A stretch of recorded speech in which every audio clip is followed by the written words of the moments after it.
Saudi വികാസത്തിന്റെ സമയത്ത് ഈ രണ്ട് വരികളും മായ്ച്ചിരുന്നു. സുമ്മറ അമറൽ മലിക്കു ഫഹദ് റഹിമഹുല്ലാഹ്, ഫഹദ് രാജാവ് പറഞ്ഞു ബിആദതിഹിമാ ഇലാ മൗളിഹിമാ, നിങ്ങൾ അത് മായ്ച്ചളയാൻ പാടില്ല, അതവിടെ തന്നെ സ്ഥാപിക്കണം. ഇത് മദീനയിൽ നിന്ന് പബ്ലിഷ് ചെയ്യുന്നതാണ്, നമ്മൾ ഇറക്കുന്നൊന്നുമല്ല. മദീനയിലെ ഔദ്യോഗിക പഠന വിഭാഗം പ്രസിദ്ധീകരിക്കുന്ന ഒരു ആധുനിക പഠനമാണ്.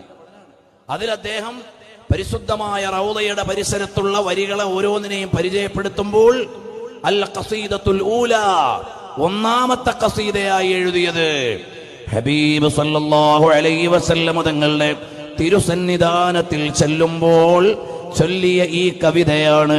ഇന്നും അവിടെ എഴുതി വച്ചിരിക്കുന്നു.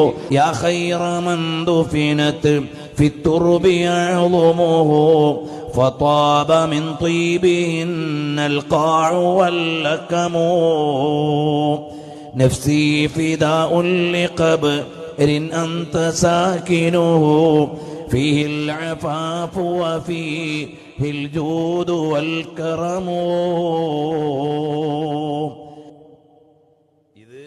നബി സല്ലല്ലാഹു അലൈഹി വസല്ലം നിങ്ങൾക്ക് സലാം പറയുന്ന മുവാജഹത്തിന്റെ ഇടതു സൈഡിലെ തൂണിൽ കാണാം.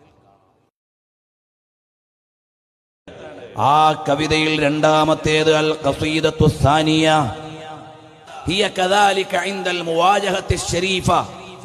അത് നബി സല്ലല്ലാഹു അലൈഹി വസല്ലം നിങ്ങൾക്ക് സലാം പറയുന്നിടത്ത് തന്നെ ഉണ്ട്.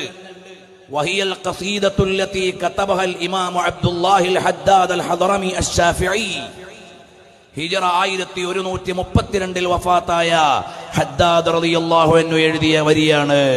വഹിയ ഖസീദത്തുൻ ജമീല, അത് മനോഹരമായ കവിതയാണ്. നുഖശത് അല ശബാബീക മിന ദാഖിലി വൽ ഖാരിജ്. നബി സല്ലല്ലാഹു അലൈഹി വസല്ലം തങ്ങൾ വിശ്രമിക്കുന്ന ഹുജറത്തു ശരീഫയുടെ ജനാലകളിൽ, അഴികളിൽ, അകത്തും പുറത്തുമെല്ലാം അത് എഴുതി വെച്ചിട്ടുണ്ട്. ആ കവിതയിലേക്ക് നമ്മളൊന്ന് പോയാൽ ആ കവിത എങ്ങനെ കാണാൻ പറ്റുമോനെ? സലാം പറഞ്ഞിറങ്ങുമ്പോൾ മേലുള്ള ഭാഗം നബിയുൻ അളീമുൻ ഖുലുഖുൽ ഖുലുഖുല്ലദീ എന്ന് കാണുന്ന വരി, ആ വരി നമ്മൾ പഠിച്ചു നോക്കിയാൽ മഹാനായ അബ്ദുല്ലാഹി ഇബ്നു അലവി അൽ ഹദ്ദാദ് റളിയല്ലാഹു അൻഹു അതാ മദീനയിലേക്ക് വരുന്നു. സലക്കനൽ ഫയാഫി വൽ ഖിഫാറ അലൻ നുജുബി തജിദു ബിനൽ അശ്വാഖു ലാ ഹാദിയർ റക്ബി فنهوي عليها بالعشيات والذي يليها من الليل البهيم على الكتب.